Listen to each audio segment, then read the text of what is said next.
Um, the Fourth Symphony, in the Shadow of No Towers, I knew I had an inkling that I wanted to write about the events of September 11th, but I didn't want to write about those events as a New Yorker experiencing or mourning or re-experiencing or re-articulating what we all experienced 10 years ago, more than 10 years ago now.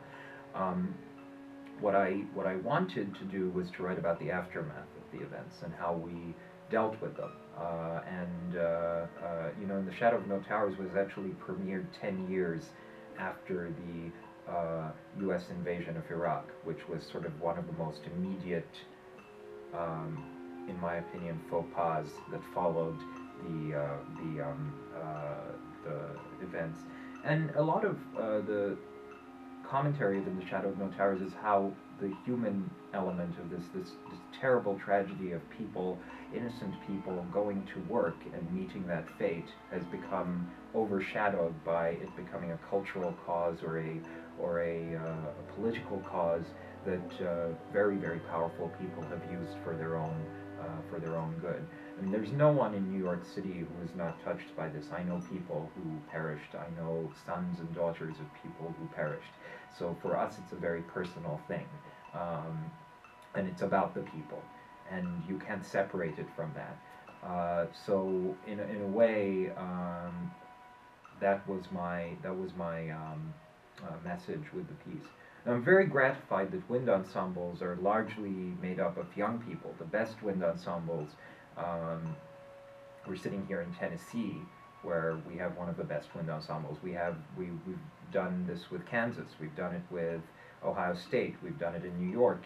So what strikes me is that the performances that we hear are largely by very young people, for whom this is not current events anymore in the way that it is for even for me as a 28-year-old. This is history.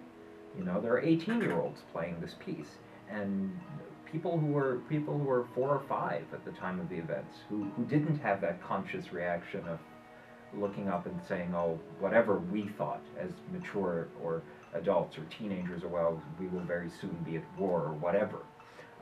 So for them, it's an educational opportunity to learn about, the most recent turn in American history.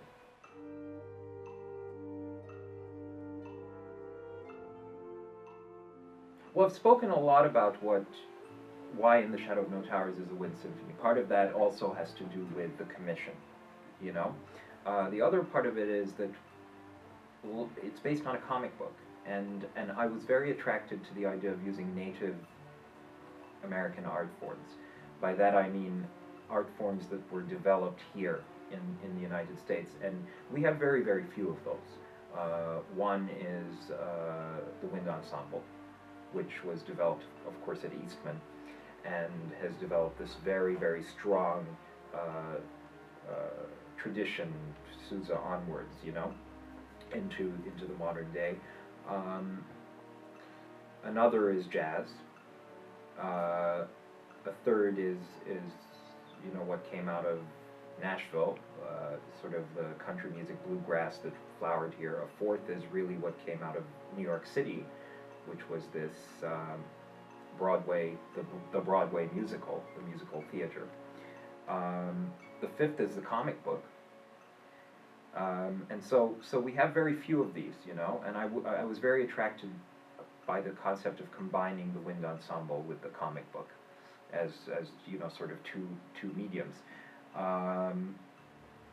I also thought very carefully about this sort of idea of high art and low art, which is sort of a passé thing to think about, but wind ensemble is an often underappreciated medium, and comic books too. We submitted poems. We've submitted In the Shadow of No Towers for the Pulitzer Prize, with the idea. My publishers submitted it for the Pulitzer Prize with the idea that, don't count on it because wind ensemble has never won the Pulitzer Prize. Well, comic books had never won the Pulitzer Prize until Art Spiegelman submitted Mouse and it won the Pulitzer Prize. So I think what we're seeing is an appreciation of these underappreciated art forms. And in many ways, we tend to underappreciate our art forms. we tend to think, well, if it comes from Europe, if it's an import, if it's orchestra, it's superior to wind ensemble. If it's Beethoven, it's superior to Duke Ellington, and we're getting over that, you know. We're seeing that George and Ira Gershwin were great composers of the musical theater, that Stephen Sondheim is one of our great composers, that the musical as a form is as legitimate as opera, and in many cases for us even more so, more resonant.